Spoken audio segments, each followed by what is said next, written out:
And the burning cross said, "Hey boy, you ever seen a cross snap, crackle, pop Rice Krispie into a bowl of flames?" I said, "You ever seen a cross burning?" "Nah, this ain't no crucifix. I be crucifixion. This ain't black skin, this brown boy bark, I bite, I burn, black crackle pop. You know, I used to be a proud thing. When I was constructed, I thought that they would put me up in my church like my mama and my daddy. You know, my pops was a pine and my mama was a redwood, and they crossed paths at Mount Joy Baptist Church.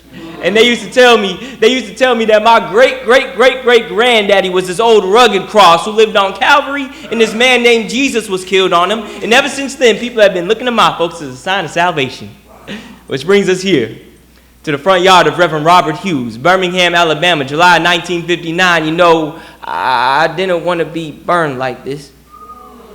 They said the Reverend was a good man with good intentions. I thought that they would hang me up in his church, but the white men in white hoods who constructed me, they don't hang crosses. No, they hang the bodies of poor colored folks on my cousin trees who wish their limbs wasn't so strong, who wish their limbs would just snap under the weight of unwanted passengers instead of being crooked caskets, carrying them closer to God. We don't call my cousin trees killers. No, we call them cursed couriers, forced to bear the burden of strange fruit, forced to beckon forth unwanted burials. You know, sometimes I think it better to be burned.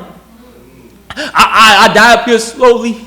I strike fear into all who see. I be the ultimate contradiction, a raisin in the sun, a dream deferred, the brightest light in the darkest of circumstances, burning cross. Be black boy watching white supremacists burn his body, his being to the ground. The harder we fight for freedom, the more of my sibling crosses they burn in the front yards of desegregated schools and well-meaning individuals. You know what will come of me when the fire's had its fill. Some of me will become ash. I will seep into the soil as my family mourns over my charred remains still. Some of me will become smoke. I will cling to everyone who ever knew me, hoping to remain in their memory still.